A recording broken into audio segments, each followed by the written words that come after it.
Hello friends, नमस्कार। I am C A Ved and welcome you on my YouTube channel. जैसा कि आप thumbnail से देख पा रहे हैं, आज हम बात करेंगे एमएसएमई की रजिस्ट्रेशन के बारे में। अगर आप भी एमएसएमई के अंदर रजिस्ट्रेशन कराना चाहते हैं तो ये वीडियो आपके लिए बहुत ही यूज़फुल रहने वाली है, क्योंकि इसके अंदर मैं आपको बताऊंगा कि आप एमएसएमई में अगर रजिस्ट्रेशन कराना चाहते हैं तो आप कैसे करा सकते हैं। और इस वीडियो को शुरू करने से पहले मैं आपको ये भी बताऊँगा कि एमएसएमई में रजिस्ट्रेशन जो होता है वो क्यों करवाया जाता है, इसके क्या बेनिफिट आपको मिलते हैं। तो एमएसएमई का मतलब होता है medium small and micro enterprises, या आप बोल सकते हैं micro small and medium enterprises.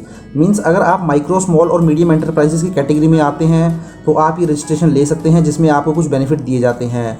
अभी माइक्रो स्मॉल और मीडियम की डेफिनेशन क्या होती है, ये जो एंटरप्राइजेज होते हैं माइक्रो स्मॉल और मीडियम की डेफिनेशन क्या होती है, इसके लिए आप सर्च कर लीजिए, अपनी जो है गूगल में जाकर इसको स्टडी कर लीजिए। जनरली इसमें क्या होता है, कुछ टर्नओवर की लिमिट होती है। अगर आप एक साल में 10 लाख से ज़्यादा की सेल नहीं करेंगे या प्लांट एंड मशीनरी के अंदर आपकी इन्वेस्टमेंट जो है 10 लाख से ज़्यादा नहीं होगी तो आप माइक्रो की कैटेगरी में आ जाएंगे। तो इस तरीके से इसकी कुछ लिमिट्स प्रोवाइड की होती हैं सेल्स की, या जो प्लांट एंड मशीनरी के अंदर आप इन्वेस्टमेंट करते हैं तो वो आप देख लीजिएगा। अगर आपकी वो इस तरीके की इन्वेस्टमेंट है, जनरली ये जो न्यू सेटअप होते हैं, न्यू कंपनियाँ होती हैं, न्यू बिजनेस जो शुरू करते हैं, कोई इंडिविजुअल हो सकता है, प्रोप्राइटरशिप फर्म में बिजनेस कर सकता है, एज ए कंपनी बिजनेस कर सकता है, तो वो एमएसएमई के अंदर रजिस्ट्रेशन ले सकते हैं।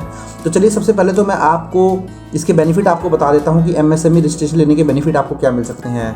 तो देखिए, जैसे कि यहाँ आप देख पा रहे होंगे, मैंने कुछ बेनिफिट्स यहाँ लिखे हुए हैं। सबसे पहले तो अगर आप बैंक में कोई लोन अप्लाई करते हैं एमएसएमई रजिस्ट्रेशन लेने के बाद, तो आपको क्या है, कोलेटरल फ्री लोन मिल जाता है। कोई पेटेंट आप रजिस्टर्ड करते हैं तो उसके ऊपर आपको सब्सिडी मिल जाती है। सिमिलरली जो आपका ओवरड्राफ्ट का इंटरेस्ट रेट होता है, सपोज करें अगर वो 5% तो आपको हो सकता है वो 4.5% मिल जाए। सिमिलरली जो होती है, इंडस्ट्री को प्रमोट करने के लिए गवर्नमेंट बहुत तरीके की सब्सिडी स्कीम चलाती है। तो कुछ सब्सिडी ऐसी होती हैं जो कि केवल एमएसएमई रजिस्ट्रेशन करवाने पर ही आपको मिलती है। सिमिलरली जब आप कोई अपना मटेरियल सेल करते हैं या अपना फिनिश गुड सेल करते हैं तो उस केस में जो भी आपको पेमेंट मिलती है वो डिलेड पेमेंट के केस में आपको प्रोटेक्ट किया जाता है। मीन्स इसमें जो अगर मैं आपको बताऊँ तो मैक्सिमम जो टाइम होता है वो 45 डेज़ का आपको मिल जाता है। 45 डेज़ के अंदर अगर आप from the date of sale से आपको पेमेंट नहीं मिलती है तो आप उस केस में कानूनी सहारा ले सकते हैं। तो 45 दिन के पीरियड के अंदर आपको पेमेंट मिल जानी चाहिए। सिमिलरली जो आप इलेक्ट्रिसिटी बिल्स की पेमेंट करते हैं वहाँ कुछ ना कुछ आपको डिस्काउंट मिल जाता है। इसी तरीके से आप जो IESO सर्टिफिकेट लेते हैं उसके जो चार्जेस होते हैं उनकी आपको रिम्बर्समेंट मिल जाती है। तो इस तरीके के कुछ बेनिफिट जो होते हैं वो प्रोवाइड किए जाते हैं अगर आप एमएसएमई के अंदर रजिस्ट्रेशन ले लेते हैं। तो चलिए अब हम स्टेप बाय स्टेप देख लेते हैं कि आप एमएसएमई के अंदर रजिस्ट्रेशन कैसे करा सकते हैं। मीन्स आप माइक्रो स्मॉल और मीडियम एंटरप्राइजेस के अंदर रजिस्ट्रेशन कैसे ले सकते हैं। तो चलिए इसके लिए सबसे पहले मैं आपको गूगल क्रोम के अंदर ले आया हूँ। गूगल क्रोम में आपको क्या करना है, एमएसएमई रजिस्ट्रेशन सिंपली टाइप कर देना है।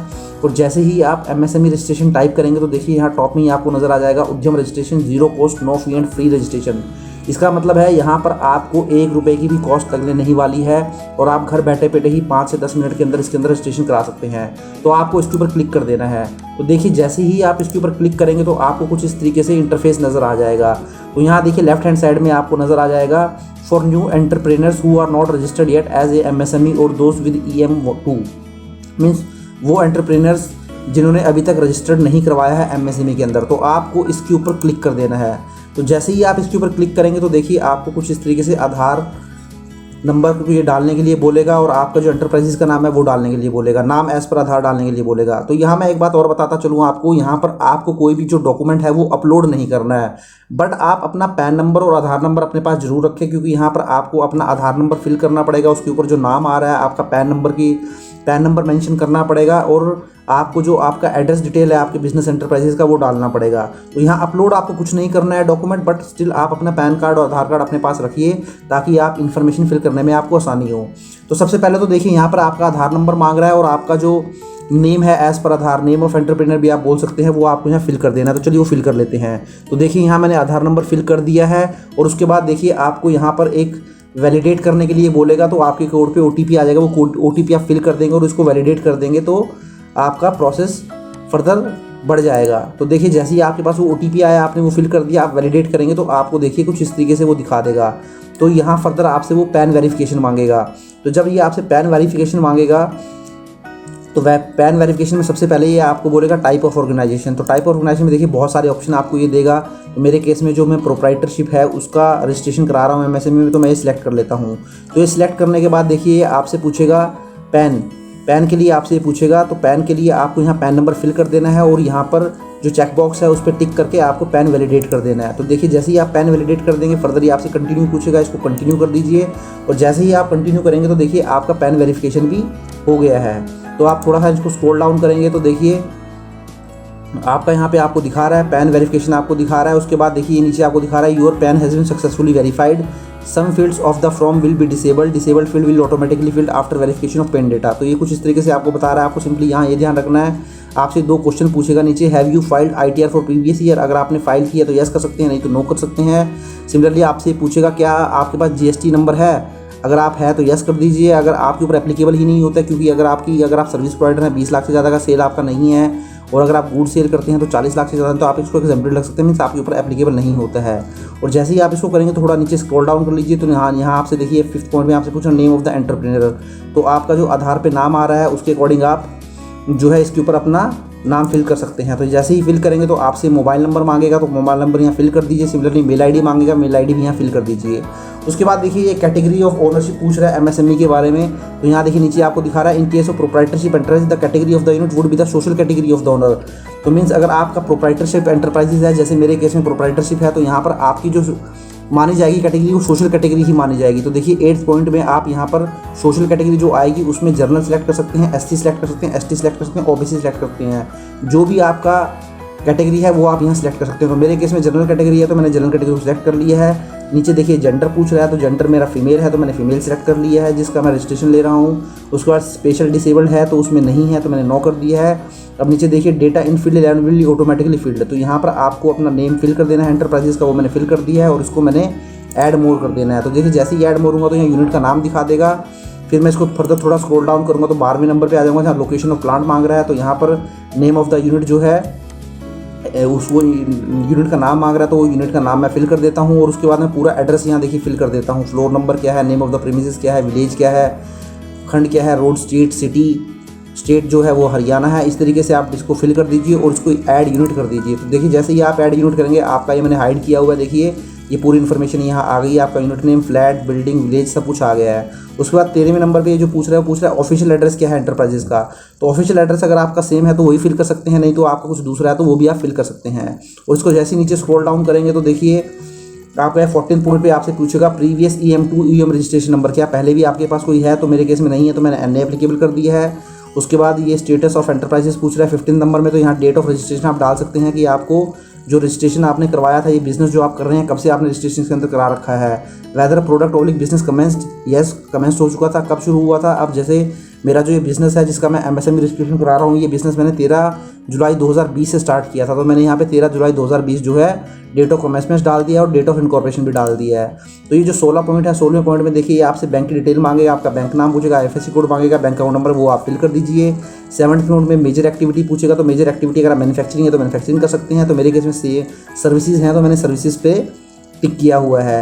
17.1 में पूछेगा मेजर एक्टिव इंटर और सर्विसेज के अंदर भी आपकी क्या एक्टिविटी है, नॉन ट्रेडिंग है, ट्रेडिंग है तो मैंने ट्रेडिंग पे क्लिक कर दिया है। अब 18 पॉइंट में पूछेगा national industrial certificate course activities. ये देखिए यहाँ पर आपको अब यहाँ फिल करने के लिए आपको बहुत सारे ऑप्शन देखा है यहाँ पे, search NISC code in less steps. अब देखिए जैसे ही आपका सर्विसेज था तो आपको यहाँ कोड सिलेक्ट करने पड़ेंगे, तो यहाँ आप सर्च कर सकते हैं। तो जैसे मैंने यहाँ सर्च कर लिया है अदर टेक्निकल सर्विसेज, तो यहाँ मैंने other 74 other professional scientific and technical services को सिलेक्ट कर लिया है, वो मेरे ऊपर एप्लीकेबल होता है। तो देखिए यहाँ पर NIC 2 कोड में automatically 74 other professional scientific technique आ गया है। उसके बाद जब NIC 4 डिजिट कोड में जाएंगे तो यहाँ मैंने 7490 को सिलेक्ट कर लिया है। इसी तरीके से 5 डिजिट में जाएंगे तो यहाँ मैंने 74909 को सिलेक्ट कर लिया है। तो आप इस एक्टिविटी को ऐड कर सकते हैं। तो देखिए जैसे ही आपने इस एक्टिविटी को ऐड किया तो आपकी 2 डिजिट के कोड में आ गया है 74, NIC 4 डिजिट में 7490 आ गया और 5 में 74909 आ गया है। तो ये मेरी सर्विसेज की एक्टिविटी है। अब 19 पॉइंट में पूछ रहा है नंबर ऑफ पर्सन एम्प्लॉयड, आपने जो आप बिजनेस ये कर रहे हैं इसके लिए कितने पर्सन हायर किए हैं। तो मैंने एक मेल हायर किया है, एक फीमेल हायर किया है, तो टोटल जो मेरे हो जाते हैं वो 2 हो जाता है। अब देखिए 20 में ये इन्वेस्टमेंट आपसे पूछेगा प्लांट एंड मशीनरी के अंदर आपने कितना इन्वेस्टमेंट किया हुआ है। जैसे कि मैंने दोस्तों आपको शुरू में ही बताया था, जब आप MSME के अंदर रजिस्ट्रेशन लेते हैं तो माइक्रो, मीडियम और स्मॉल के लिए अलग अलग कैटेगरी होती है investment in plant and machinery की या टर्नओवर की। तो वही आपसे जानने की कोशिश कर रहा है। तो मेरे केस में देखिए प्लांट एंड मशीनरी मेरे पास कुछ है नहीं, तो इसलिए मैंने प्लांट एंड मशीनरी में कुछ फिल नहीं किया है। हाँ, टर्नओवर जरूर मेरे पास है। तो जो टर्नओवर है देखिए 6 अगस्त 2020 का टर्नओवर मांग रहा है ड्यूरिंग द ईयर 2020-21 का। तो वहाँ पर जो टोटल टर्नओवर मेरा है 4,98,765 है, तो वो मैंने फुल कर दिया है। एक्सपोर्ट टर्नओवर 0 है, तो मेरा नेट टर्नओवर भी 498,765 आ गया है। अब नीचे आपसे ये पूछेगा are you interested in getting registered on government e market, तो ये मैंने नो कर दिया है, मैं इंटरेस्टेड नहीं हूँ। Are you interested in getting registered on TREDS portal, ये भी मैंने नो कर दिया है। डिस्ट्रिक्ट इंडस्ट्रियल सेंटर जिला उद्योग कार्यालय, देखिए ये पूछ रहा है, यहाँ मैंने यहाँ सिलेक्ट कर लिया है वो कार्यालय जो भी है मेरा। उसके बाद यहाँ पे चेक बॉक्स है वो मैंने देखिए यहाँ पे इसको कर दिया है और submit and get final OTP पे मैं क्लिक कर दूंगा।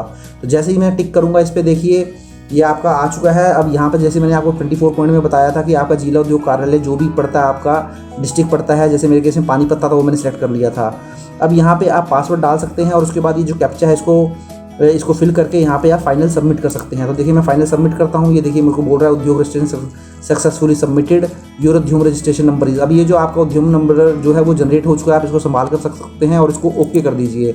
अब देखिए जैसे ही मैंने इसको ओके किया तो देखिए ये मेरा उद्यम रजिस्ट्रेशन पोर्टल पे जो है ये मेरे को मैसेज आ गया है, thank you for visiting Udyam registration portal, thank you for visiting Udyam registration portal, your registration number is, ये आपका रजिस्ट्रेशन नंबर है। अब देखिए आप इसको प्रिंट भी कर सकते हैं या आप क्या कर सकते हैं, आप जब ऊपर आएंगे तो ये आपको नज़र आ जाएगा print/verify का, तो आप इस पर क्लिक करेंगे तो देखिए आप यहाँ से प्रिंट कर सकते हैं हाथों हाथ ही प्रिंट उद्यम सर्टिफिकेट। तो देखिए मैं इसको प्रिंट कर लेता हूँ। तो देखिए जैसे ही मैं इसको क्लिक करूँगा तो इस तरीके से आपको डाउनलोड हो जाएगा आपका उद्यम रजिस्ट्रेशन सर्टिफिकेट, हाथों हाथ ही आपको ये डाउनलोड हो जाएगा। तो देखिए यहाँ पे आपको दिखा रहा है कि उद्यम रजिस्ट्रेशन नंबर जो है मेरा ये उद्यम रजिस्ट्रेशन नंबर है। नेम ऑफ द एंटरप्राइज मैंने हाइड कर दिया है। जो टाइप ऑफ एंटरप्राइजेज है मेरा बेस्ड ऑन फाइनेंशियल ईयर 2021, तो उसने देखिए मेरे को माइक्रो का एंटरप्राइजेज का जो है वो टाइप दे दिया है, क्योंकि अब इसमें आपका माइक्रो भी हो सकता है, आपका स्मॉल भी हो सकता है और मीडियम भी हो सकता है। बट जो मैंने वहाँ टर्नओवर का जो मैंने वहाँ सेल दी थी 4,98,000, उसके बेस पे जो मुझे यहाँ पे अलॉट हुआ है वो टाइप अलॉट हुआ है माइक्रो। अब इसको थोड़ा नीचे स्क्रॉल डाउन कर लेता हूँ तो देखिए यहाँ सर्विसेज मैंने ट्रेडिंग सेलेक्ट किया था, तो यहाँ नेम ऑफ द यूनिट आ गया, मेरा पूरा एड्रेस आ गया, डेट ऑफ इनकॉर्पोरेशन जो था वो 13 जुलाई 2020 को मैंने सेलेक्ट किया था। अब देखिए नेशनल इंडस्ट्री क्लासीफाइड में इन्होंने NIC 2 डिजिट में 74 सेलेक्ट किया था, 4 में 7490, तो ये इसने दिखा दिया, सर्विसेज दिखा दिया है। डेट ऑफ उद्यम रजिस्ट्रेशन जो मैंने ये रजिस्ट्रेशन लिया है वो 19 जुलाई 2022 को लिया है। तो इस तरीके से नीचे थोड़ा स्क्रॉल डाउन करूँगा तो देखिए इस तरीके से आपको ये फॉर्म भी निकल के आ जाएगा। तो दोस्तों देखिए इस तरीके से आप भी घर बैठे बैठे ही अपना हाथों हाथ घर बैठे बैठे ही अपना रजिस्ट्रेशन ले सकते हैं। 5 या 10 मिनट हार्डली आपको लगने वाले हैं। इसके लिए किसी भी तरीके की फ़ीस नहीं है, किसी भी तरीके का डॉक्यूमेंट आपको अपलोड करना नहीं है। सिंपली आपको अपना पैन कार्ड और आधार कार्ड की डिटेल यहाँ देनी है और अपना जो भी आपका बिजनेस का एड्रेस है वो यहाँ फिल कर देना है। तो आशा करता हूँ दोस्तों वीडियो आपको अच्छा लगा होगा। If you like the video please share and subscribe my channel and click on the bell icon and press all so that you get all the notification of my coming videos. Thank you very much, have a nice day, take care.